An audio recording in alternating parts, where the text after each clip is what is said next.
We've reached the point at which I look at these weapons and say these are especially viable. These are weapons that, like, I would certainly consider in a competitive context. And we're starting to enter territory of, like, I just don't see it, man.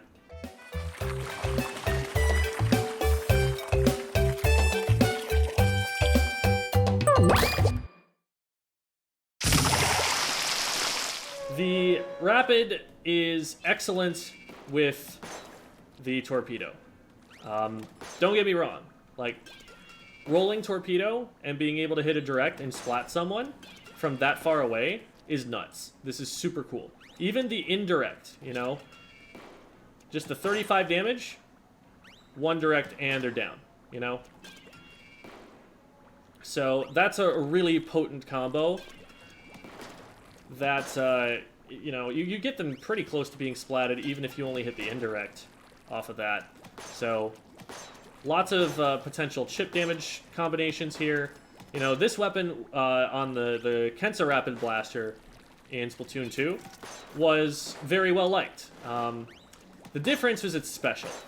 The Kensa Rapid Blaster in Splatoon 2 had Baller, which was not a phenomenal special, but it was a survivability option.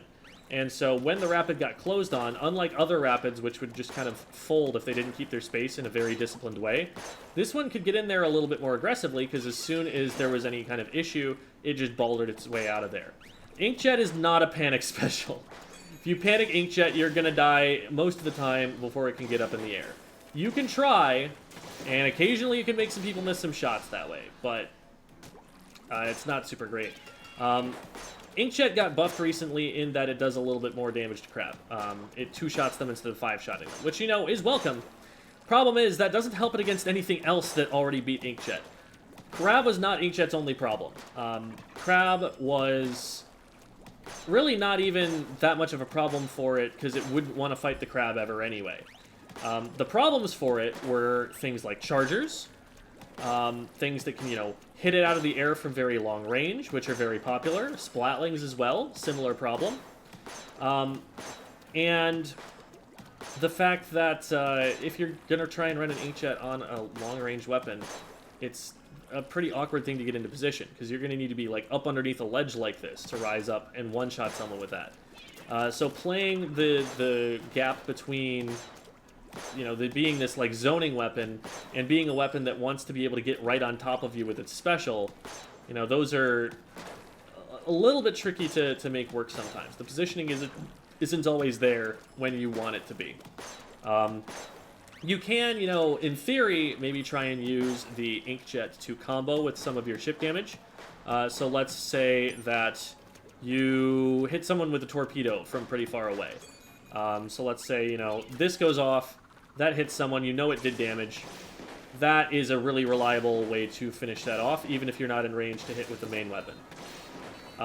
Problem is that you've got to survive long enough, and if you're using the special from particularly long range, the projectile is so slow that it's often dodgeable. Very similar problem that Inkvac has. And even against a Crab, this is the kicker, even against a Crab, Inkjet doesn't survive very often. You know, most of the time you're still going to lose if the Crab is going to look in your direction. So it just wasn't a buff that is going to put Inkjet into people's hands anytime soon. It needs a lot more than that. It doesn't need quite as much as something like a Reef Slider does, but it definitely needs something here, because it's just getting shot out of the air by any kind of charger player at a level that I'm trying to play at.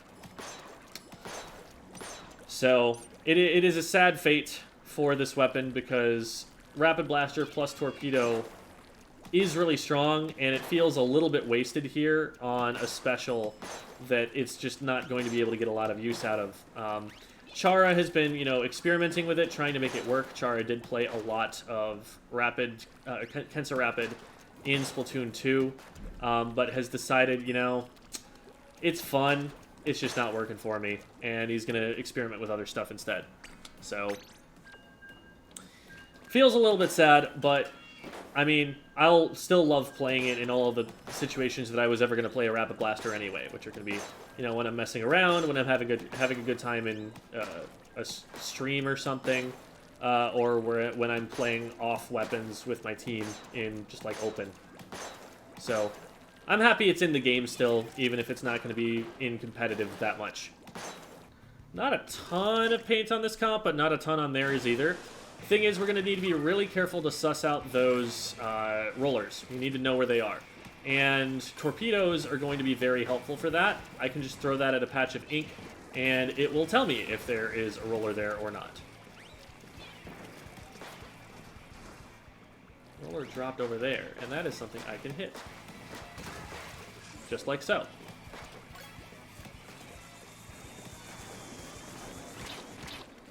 Try and get up onto the plat here.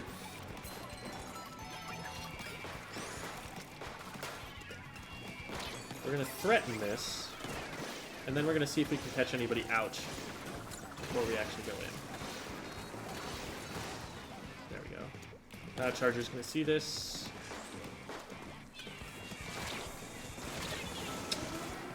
It was a mistake to pop the inkjet. I was thinking that I had another special because I've been playing a different weapon every game here. So my mistake to rise up with it. As an inkjet player, you never want to be the one holding the power clan because you're very likely to go down, first of all, in the inkjet. It's a high risk you're taking to put all of your team's scoring potential on you, of all people. This is unfortunate. I ran out of ink and couldn't fire 3 different shots, which I think were on target, that would have splatted.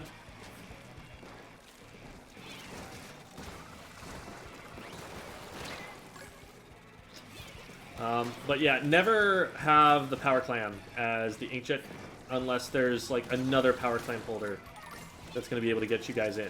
Because otherwise, everyone's just waiting for you to come down from the inkjet to be able to score, and you're often just going to lose your window that way. I'm way too close. Sorry if you're hearing some buzzing right now. I'm getting a phone call that says spam risk.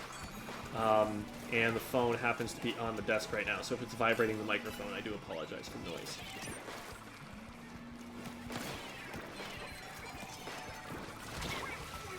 Alright, so I don't know why we're backed up as much as we are.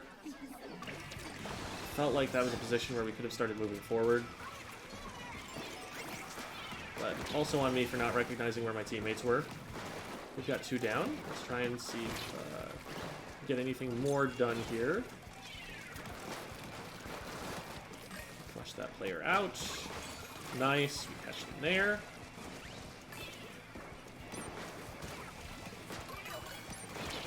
Nah. I thought they were going to try and run away when I hit them, but they just ran straight at me.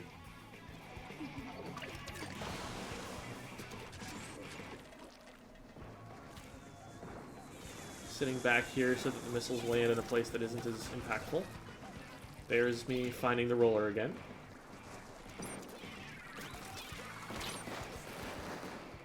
With these torpedoes going out, it's going to make it a lot harder for them to find my teammates. So they'll have to constantly be moving as soon as they get revealed.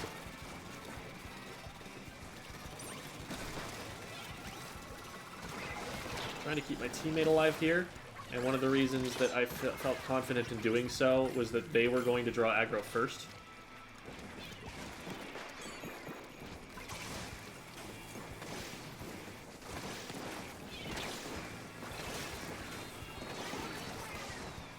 Did a lot of chip damage, but wasn't able to actually finish anything there.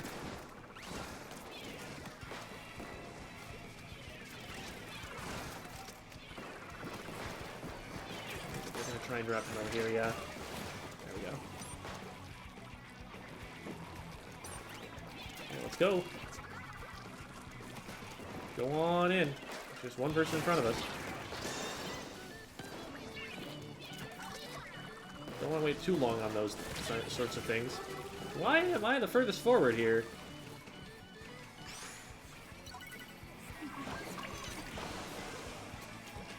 Kind of just let the basket close there.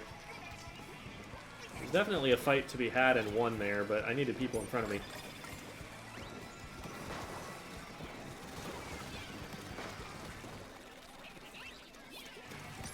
And catch people out there. Oh, there's weak. I should not push this any further than I have. Okay. Oh, that was so close to hitting, actually.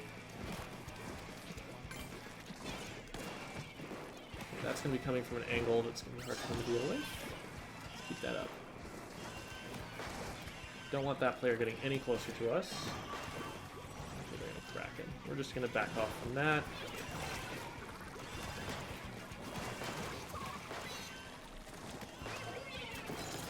Well, I damaged them a lot. Hopefully the teammates will be able to take that objective. Not a bad one, not a bad one. Next up, we're going to move on to the Krak-on Roller. Like I said before, I don't think that this is the superior Krak-on weapon. But it might be something that, you know, if you've got like a Carbon Roller player or something on your team, they might be interested in flexing onto this occasionally if you need the Krak-on and you don't have someone who plays 96. That's the niche that I see for this thing. The problem is it doesn't have a way of getting in, because beacons, they do a lot for the team, but empowering the roller to attack someone is not it. If there's a player who's too far away for me to hit with this, then I need to live in fear of that player.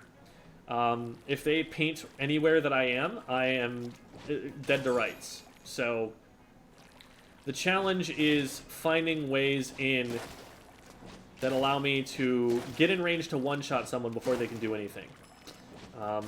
So we want to be about, let's say, this close to someone before we're ever going to engage on anything. And a burst bomb, like the Carbon Deco has, means that we don't have to get that close to be able to deal meaningful damage and threaten them. And that's why, you know, that roller, I think, is going to be a stronger choice. It also just, you know, has a really fast kill time with the burst bomb combination. And it has a special that can also hit from long range. And those are both things that help. If you get close to someone, you don't need a Krak-on to splat them with this weapon. You just do this. You know, you just press that button. And that's going to be faster than whatever the Krak-on's going to do. The Krak-on is useful for, you know, weapons that need a panic option or that want to be able to get in and disrupt. And disrupting is going to be your strong suit with this. Once you can get into position, oh man, this thing is painful to deal with. Because you've got an invincibility special, you've got a one-shot. There's a lot that you have to be scared of. It's just, at a high level, I don't expect that rollers like this are going to be able to get in the first place very well. Because players are going to be very disciplined about checking for beacons, they're going to be very disciplined about painting in a way that will directly counter this exact playstyle. So like we talked about with the Tri-Slosher, we're going to want to be constantly moving so that the opponents never know where it is we're about to come from next. We don't want to be obvious. We don't want to be going to the same places super often. We want to stay out of sight. Being under ledges helps with that. Being behind cover helps with that. Having a lot of paint also helps a lot with that, which is why you always want to be running a lot of paint if you're going to have a roller on a comp. Come over here and try and threaten this just to keep our teammates safe. Not because we really have any ideas of being able to take that fight. I'm just going to hope that they leave me alone long enough that I can put this beacon down. We definitely get this.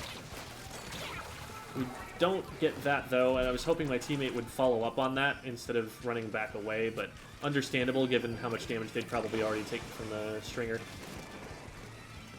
We might be able to drop down on someone over here if we see any movement. At this point, kind of just go in and get what we can. How did that not splat? Yeah, they jump out. That's fine. Gets them out of play anyway. Keeps pressure off my teammates, so my teammates are going to be able to retake our plat.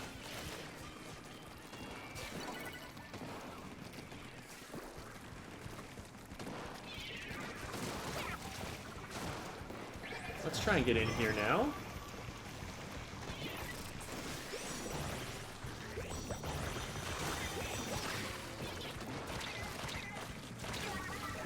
I was holding down the button for too long. I was trying to hit it a second time and get the horizontal flick, but technical mistake there. It's just going to be me here. Hopefully nobody saw those clams get picked up. We're going to want to be watching out at the edge of, yeah, enemy ink like that. Like I was... That's exactly what, you know, I was talking about doing on the Zap. Using your Autobomb to spot those people. Now, they knew I was here, and they tried to push it anyway in that moment.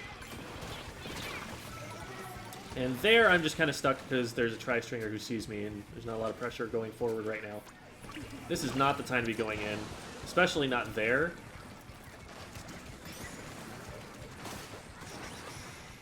Let's get a beacon up on the top left for use on defense. It's a difficult place for them to get rid of it.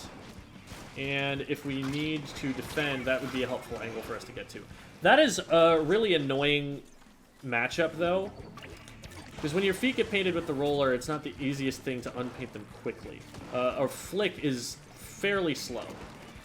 I don't like we dropped 2 people out from here, but we'll go for it.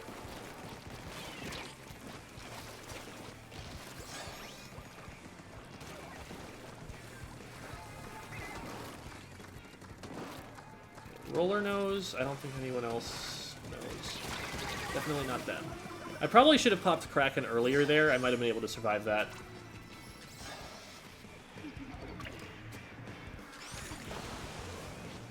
Save the beacons for others. I want to be stopping this right now. They go down. Just the Zap.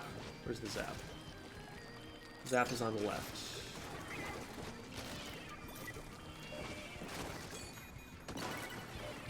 Charger's gonna be watching me there. I'm trying to push this. Nah. I was seeing because I had to jump over that patch of ink to get anywhere.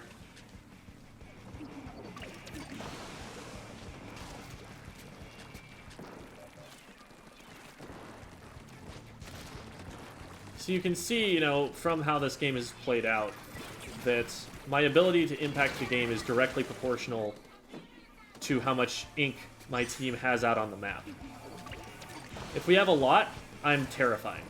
And if we don't have a lot, I am a rubber mallet.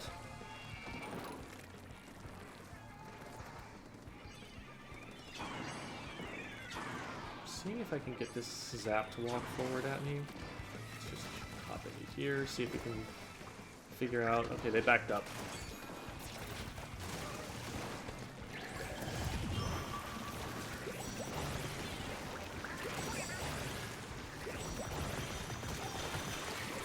See there, I flushed that player out into my teammate's line of sight. That's one of the things that you can do with the Krak-on here. That makes it as impactful as it is. I needed that horizontal flick to splat. I probably should have just gone for the vertical, but I was thinking that maybe they were getting baited into walking too far forward. Oh shoot, I don't want this. Kind of need it in case we get... No, if we get scored on, it's over. We just get rid of that. You are down. And they don't have a power clam, so they're just going to lose the game now. Next up, take a look at the new Jet Squelcher. So the Jet Squelchers in Splatoon 2 were some of the strongest weapons in the game because they were very, very high paint weapons that could basically play support from the backline position, get their special really quickly, launch it, and all of them were the top tier long range specials, like your missiles, your stingrays, both of which were 2 of the single strongest specials that have ever been in a Splatoon game. And they were able to get a bunch of those and have an impact from the backline when they needed to with the main weapon. But they were mostly there to play paint support and spam those specials. And they have not given a spammable special to this weapon since, and so this weapon has really fallen from grace. Ink Vac is not spammable because it forces you to hard commit, and most of the time it just gets, you know, camped and splatted anyway. Very similar to the problem with something like an Inkjet. And then Ink Storm, while a much better fit, making this a better kit for the weapon, is not super spammable because you can see from my special meter, it's not rising. The special needs to finish before you start getting any more afterwards. So special spam strategies are really heavily nerfed by that sort of mechanic, which we also see on Super Chump, which we also see on missiles now. So this weapon has really fallen by the wayside in a big way. And not having the burst bomb that the Custom Jet kit had is also really hurting its ability to be aggressive. That said, it is still a shooter, and so in terms of backline weapons, this is still one of the most mobile and one of the most flexible. One of the ones that can really get itself out of danger, and one of the ones that can kind of fight its way out of being cornered better than some, because it has this steady fire rate, and so it can at least do a little bit of damage very quickly. And it is a pretty accurate weapon as well. You will need to lead your shots a bit when you're attacking moving targets, more so than you're probably used to with other shooters. But it's nothing especially new if you're used to playing maybe like a midline weapon like a 96 or something. The Toxic Mist is not a great fit for it. I mean, it's kind of cheap compared to something like another Lethal Bomb, so it's not the worst thing.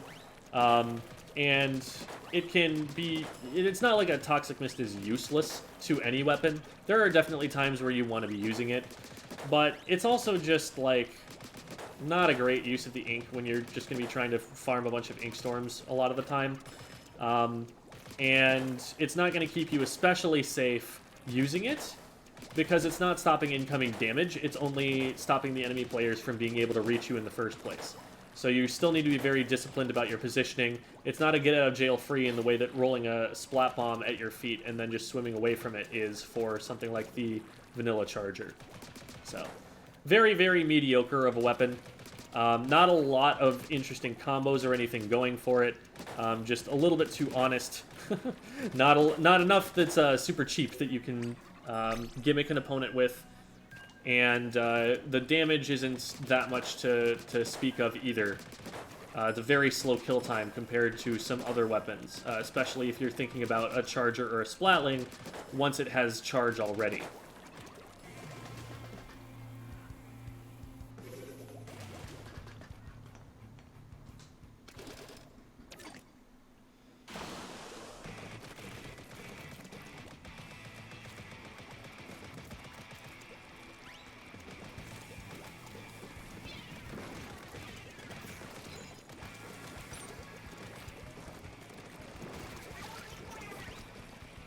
Trying to figure out a good position to take with this, because it's not going to get a ton of value out of the really potent like charger positions for not having quite as much range. And this is a new map, so I haven't seen a lot of gameplay on it. But I'm thinking an angle like this is going to be really good, because I can still back away from any frontliner that's trying to approach me, but I still have range that's going to bug them. So this angle's probably what I'm looking for, especially since that is an excellent angle to be throwing an Inkstorm from. That's just forcing people way back. Is there a way I can get up onto that box? I don't think there is. I think that's only accessible to the other team unless I go all the way into their base.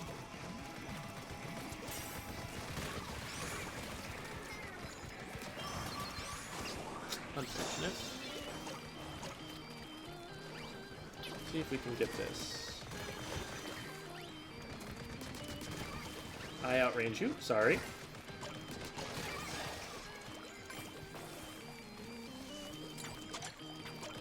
See if we can get into this position.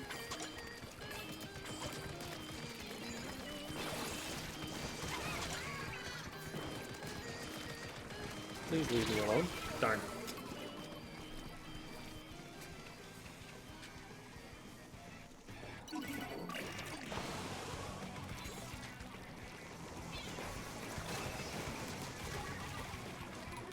Is it sad that I thought of that as a crab tank position before I thought of it as a, like, backline position, what I took? That's just kind of the way that the game works right now. They're just gonna try and get out of there. We'll put this in here, make it as annoying as possible for them to approach the basket. I'm not trying to move too much further forward until my team is ready to. We can paint up a little bit, though. Probably get an Inkstorm here to work with.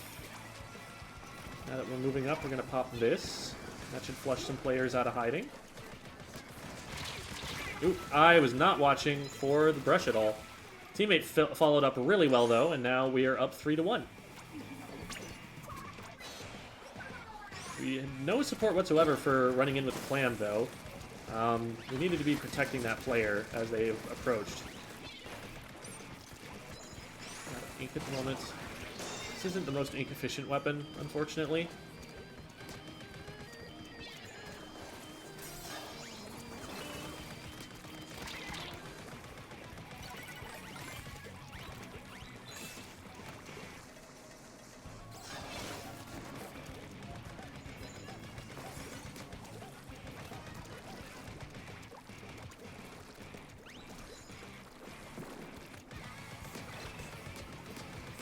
Yeah, that's a dead player. Oh, I thought I could have hit the last shot, but I just missed. Good job on the teammate to follow up with it, but we could have had a lot more. Fortunately, it's just the Kraken. They could potentially super jump into that, but it looks like they didn't go for it. So that Kraken's not going to accomplish much. We're able to just stay back, keep him out. Nice. Weak, got him, nice. Can throw this over here. That's going to help clear this area out. I might just take this rail. Get on top of here, see what I can do from that. I'm gonna have to back up here. Stuff's happening on this side that we need some assistance with. There we go. And like a charger would never want to take that angle. I probably still don't want to take that angle, but I was able to get away with it because I'm a shooter.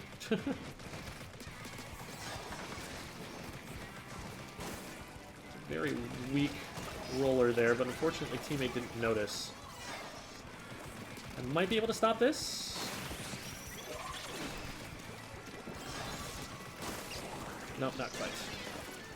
But we can make it very difficult for them to approach it. Oh, no.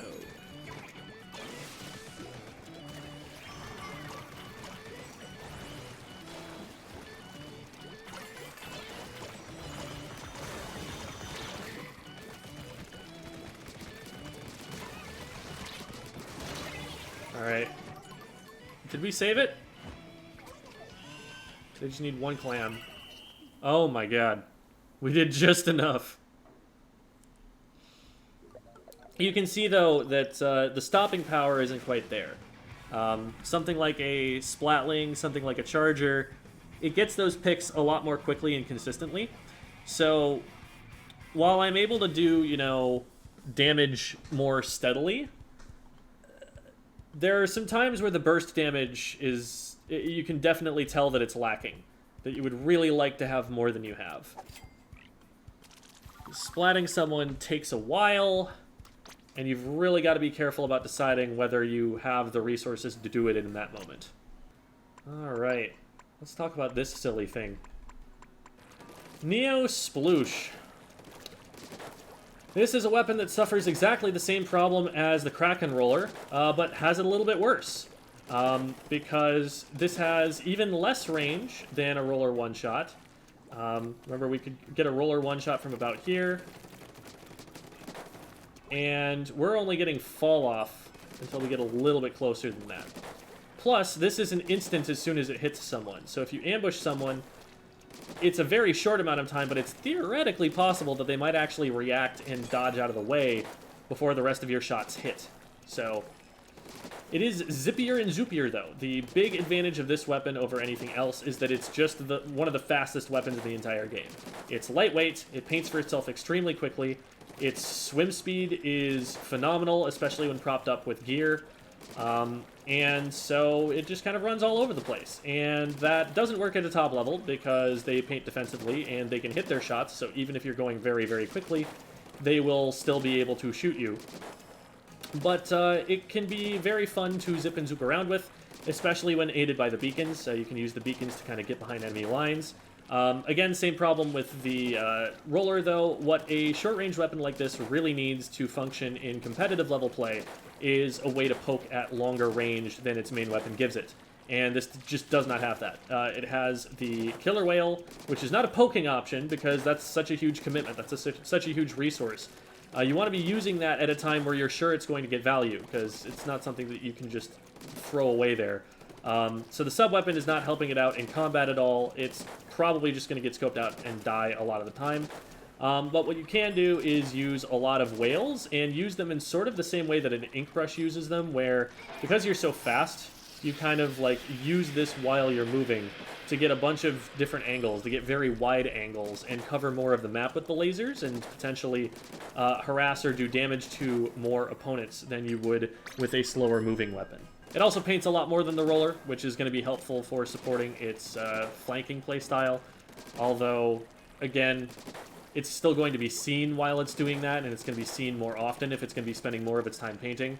So it only works so well for it. You typically want to pair sharking weapons with weapons that paint for them, rather than having the weapons paint for themselves.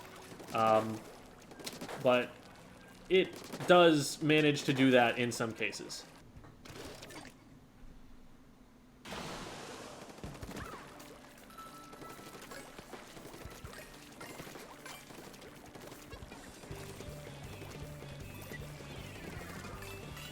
There, then we're going to zip around, we're going to paint this up a lot. Accidentally make a power clam, that's cool.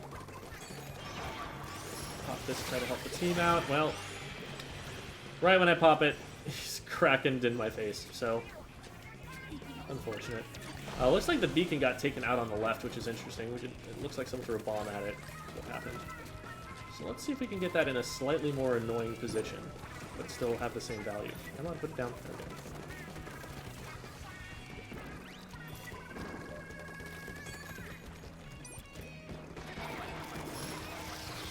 Get baited.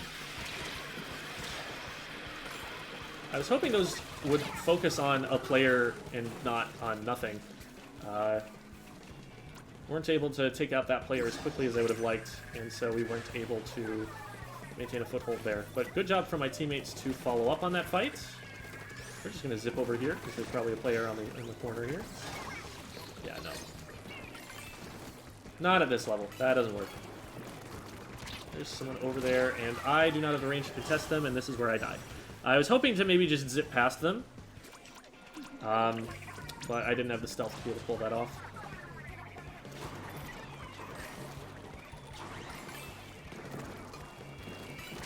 Beacons are in pretty solid positions. They're being very useful. They're not being contested enough for me to consider putting them someplace else. Team was able to follow up on that. We got one and then a second from an assist. Unfortunately, others were going down elsewhere. Haven't quite been able to get a foothold because we just haven't had the numbers advantage significantly enough.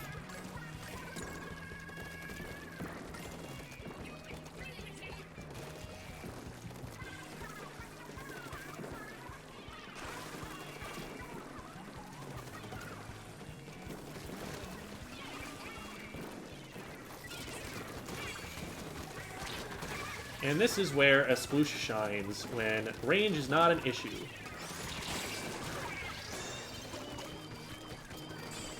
Because it is, at its core, a shooter. It's a very, very short-range shooter, but it is able to move and groove. It is able to do very quick damage with a very high fire rate. So you get yourself into one of those positions, and you are golden.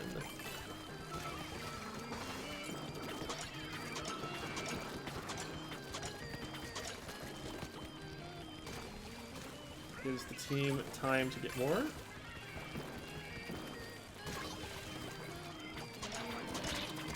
We'll just go for broke there. Nice.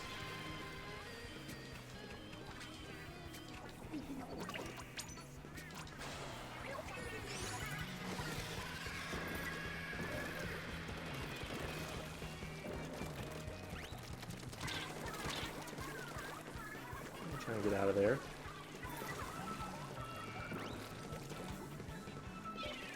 Come after the beacon, and you know you want to. How about we put one in a more visible place? I was hoping I could maybe get back behind the beacon and use it as cover, but I didn't react very quickly, and it's a 96. It's going to splat me pretty quick, as long as it hits its shots. Which is always a little bit in question, given the aim RNG. I was hoping I could tame the Kraken off the ledge. Nice, got both of the brushes there. Now all we have to worry about is the Kraken. And we're going to splat that as soon as it untransforms.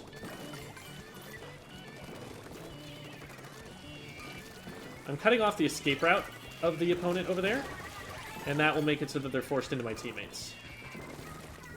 It's a way that you can use a painting weapon to play aggressively in situations where you don't want to get into a direct confrontation.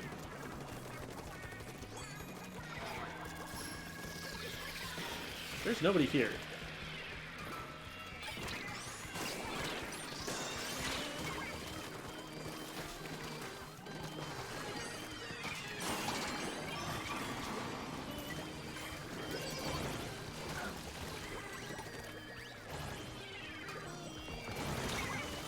I thought it was transforming back. I'd be able to get on top of it. Not perfect at recognizing the transition animation yet. Get that player's down.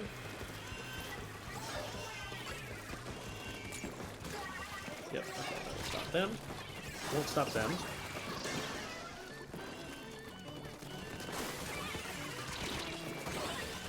Nice.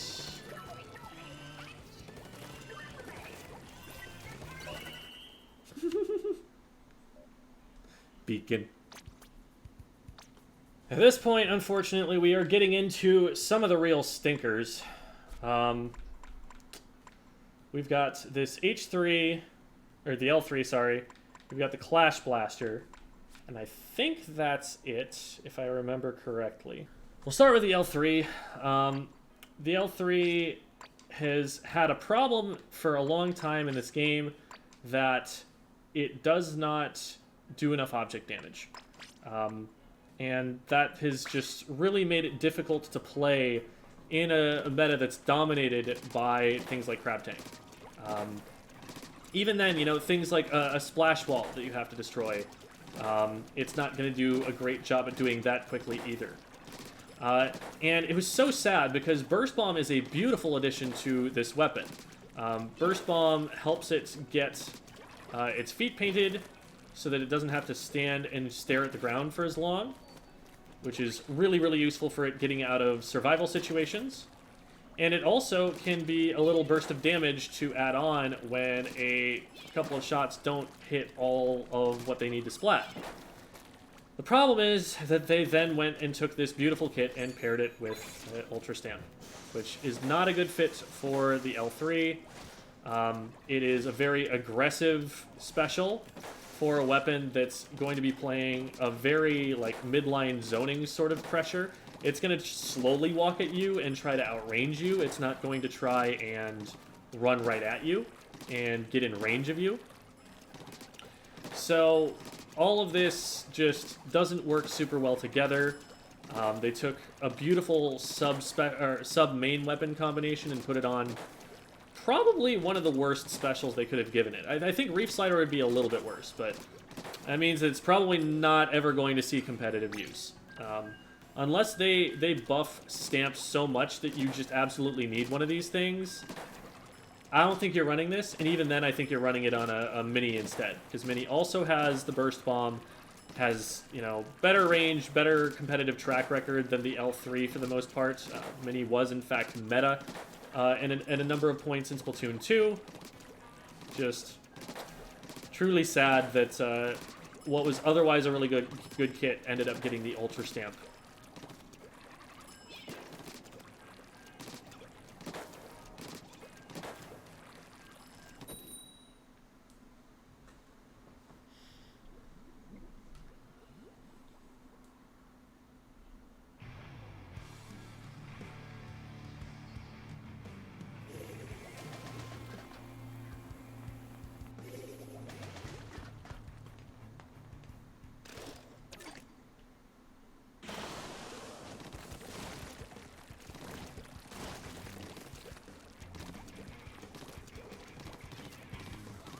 So we're going to be trying to use our range here for the most part to beat frontline weapons. And the burst bombs to harass with. don't have a ton of chip damage on the comp here, but if we were to run this with, you know, something like a Splash or something, or a Stamper, we'd be able to use that damage combo. And try and lodge ourselves in here and make it difficult for them to take top mid fully.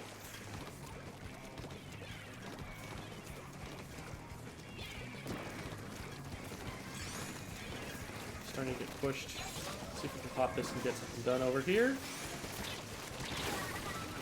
They used their tacticaler really well there. It being indestructible, it forced me off to one side, and I couldn't cover both options that they had to move with.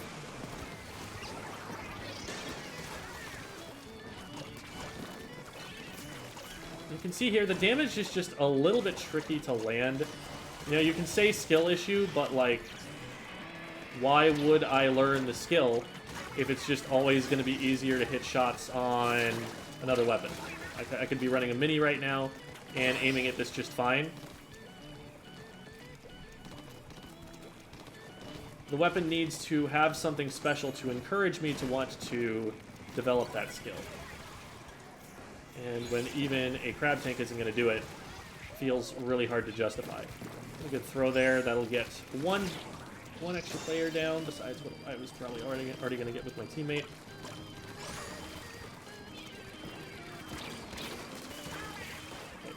Get them with a burst combo.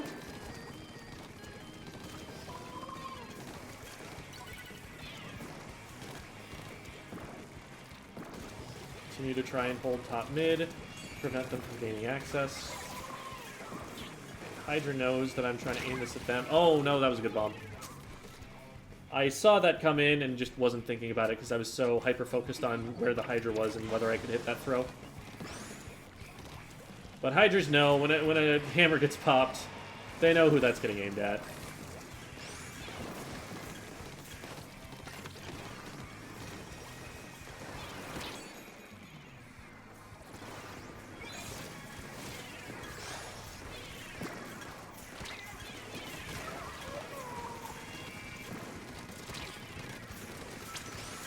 Just gonna jump out of that. Figured if I could just hit one shot as I came around, that would splat, and so it didn't matter what my kill time was, but didn't end up hitting that shot, was in a bad position, so just didn't want to stay. And there is something that's going to be really important for any weapon in general, but especially something with, you know, fairly inconsistent damage, dependent on your aim, is if you're not sure you're going to hit the shots, you need to paint the area where they're trying to move first, because that'll lock them in place to make the shots way easier.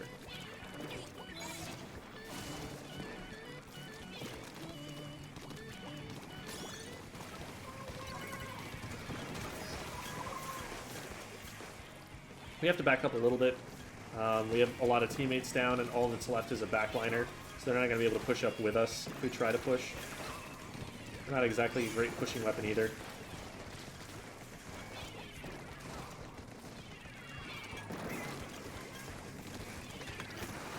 Ugh, that's a little bit spooky.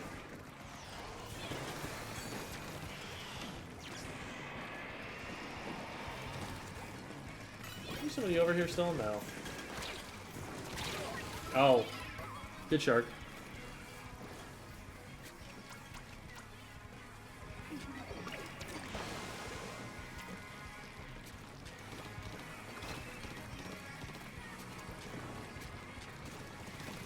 I should probably have gone right and come up behind that player, but I wanted to take pressure on the left, and this is another reason I shouldn't have done that.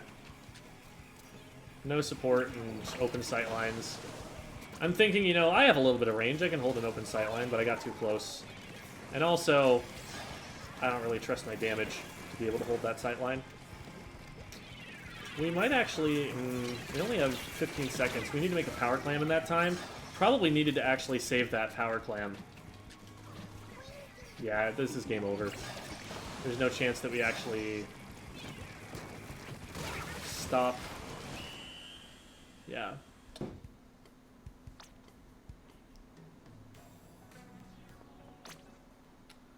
All right, and finally, and in my opinion least, we have this Clash Blaster. this Clash Blaster is... It's really poorly equipped. By contrast, the kit that the other Clash Blaster has is one of the best kits it could possibly have. It's got a Splat Bomb, which is probably the best bomb in the game. There's, you know, some arguments that other weapons would benefit more from something else, but I don't think anything can complain too much about a Splat Bomb. And this has a Curling Bomb instead, which is highly situational, dependent on having a weapon that wants to get close to things across enemy ink. This is a weapon that, I mean, I guess it wants to be close to things, but also this just straight up loses to a roller if you Curling Bomb up to it. You know, if you're looking for that kind of, like, get on top of them and splat them really quickly play style, just play the roller instead. It's not going to paint any more than that roller is. That roller is going to get a big bubbler, which is often a pretty useful special for it to have. Super Chumps are just really underwhelming for this. It has some synergy in, you pop the chumps, you Curling Bomb in, and then you try to take fights here and maybe use the chumps to protect you on the way in. But, like, you have a better, more reliable slaying weapon in the end zap that's more mobile, that doesn't depend on you just kind of walking and shooting like this from relatively short range. And it's a little bit less aim-intensive in that all of your shots are going to do about the same damage with the end zap, whereas with this, you are only really getting a decent kill time if you're hitting directs. And even one direct increases the kill time pretty dramatically. Or one indirect, sorry, increases the kill time pretty dramatically. It forces you to hit 3 of these, like, blaster shots. Yeah, sure, they're not as slow as the typical blaster shot, but compared to a shooter... Compared even to a roller, they're not that much faster. So, I think this is a clunker of a weapon. Another factor to consider. It's not going to get special anywhere near as fast as the NZAP will. It's just not a very high paint weapon. So, even if you're trying to just run a whole bunch of super chumps, NZAP's going to get him faster. And it's also going to slay better with those chumps. And it has a bomb to poke with and get information from.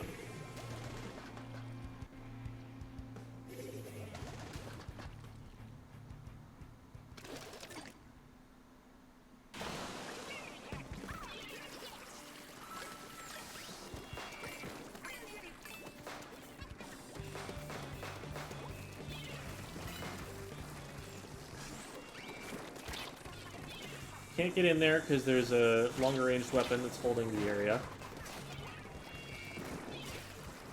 Try and flank around here, but we lose to the roller. Because we missed one shot, and that gives them all the chance that they need.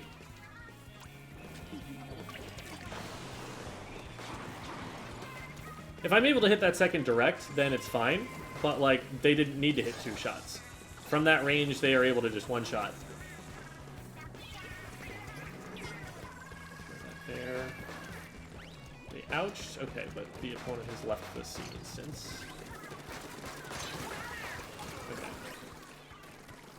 Able to do enough there to get that one. Just their reflux.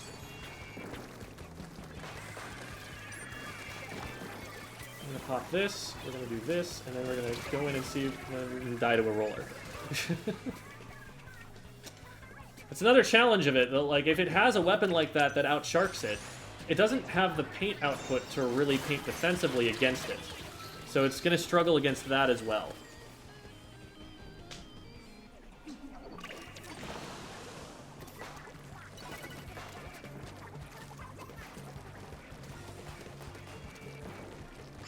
In fact, by the time you're trying to paint to defend against a roller that's trying to get in on you, they probably just have time to splat you outright. Because you have to paint from close enough that they can already start getting on top of you. And then even if you just hold the fire button down and keep shooting at them and get your aim on, I bet they win that.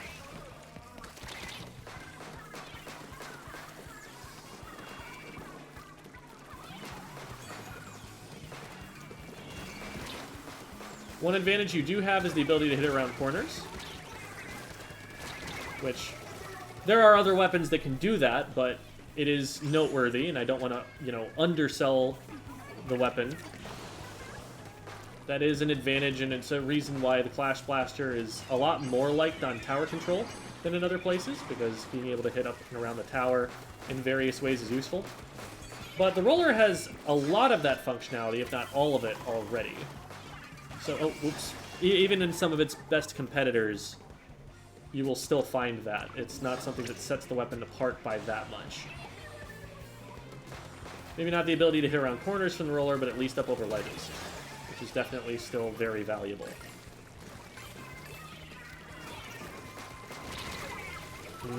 I didn't hit it direct, and so that wasn't going to splat.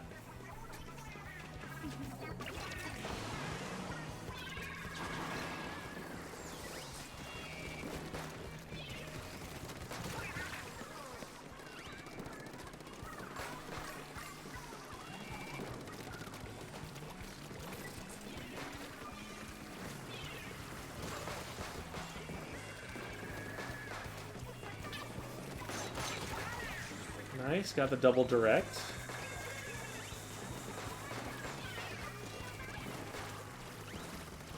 If you are cracked enough to hit double directs, you do get a halfway decent kill time out of this weapon.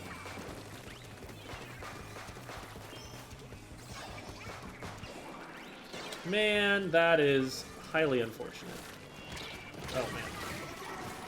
I just got bumped backwards into the autobomb. That was funny. They assisted themselves.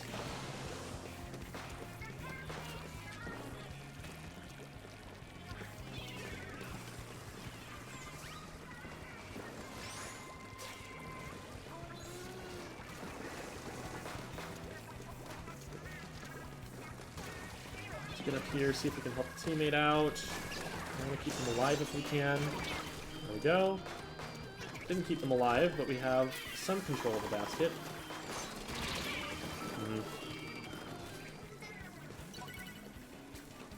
Didn't get my double direct that time.